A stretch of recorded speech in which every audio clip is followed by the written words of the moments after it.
കാർഷിക മേഖലയിൽ നൂതന പഠനങ്ങൾ വേണമെന്നും കുറഞ്ഞ സ്ഥലത്ത് കൂടുതൽ ഉൽപാദനത്തിനായി ശാസ്ത്ര സാങ്കേതിക വിദ്യ ഉപയോഗപ്പെടുത്തണമെന്നും വി.കെ. ശ്രീകണ്ഠൻ എം.പി.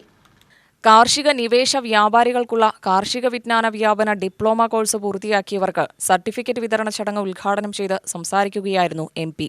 കാർഷിക മേഖലയെ കൈവെടിഞ്ഞുകൊണ്ട് ഒരു വികസനവും സാധ്യമാവില്ല. മണ്ണറിഞ്ഞ കൃഷിയും വളപ്രയോഗവും കാർഷിക മേഖലയ്ക്ക് ഉണർവ് നൽകും. കർഷകർ, കൃഷി അനുബന്ധ വ്യാപാരികൾ, സർക്കാർ എന്നിവർ സംയുക്തമായി കൃഷി പോഷണത്തിന് മാർഗങ്ങൾ കണ്ടെത്തുകയും നടപ്പിലാക്കുകയും വേണമെന്നും എം.പി. പറഞ്ഞു.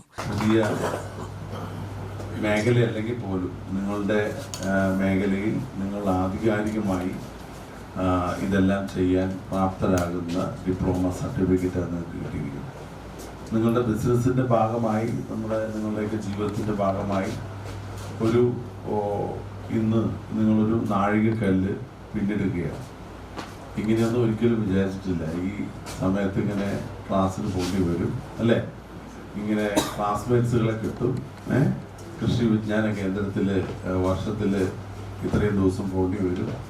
അധ്യാപകരുടെ ക്ലാസ് കേട്ട് വിദ്യാർത്ഥികളായിട്ട് ഇരിക്കേണ്ടി വരുന്ന ഒരിക്കലും വിചാരിച്ചവരല്ല.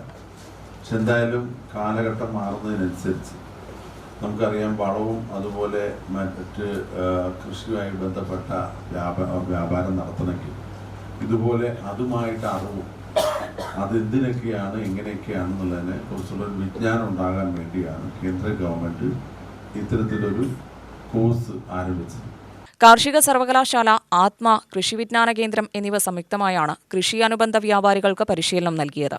മിനി ജില്ലാ പഞ്ചായത്ത് ഹാളിൽ നടന്ന പരിപാടിയിൽ ജില്ലാ പഞ്ചായത്ത് അധ്യക്ഷ കെ. ബിനുമോൾ അധ്യക്ഷത വഹിച്ചു. ATMA director doctor M A. Nasar, coordinator doctor K V. Sumiya, project director P A. Sheena, വ്യാപാരി കൂട്ടായ്മ പ്രതിനിധി Subi Bhaskar, E M. Babu, doctor M. Israel Thomas എന്നിവർ സംസാരിച്ചു. UTV news, Palakkad.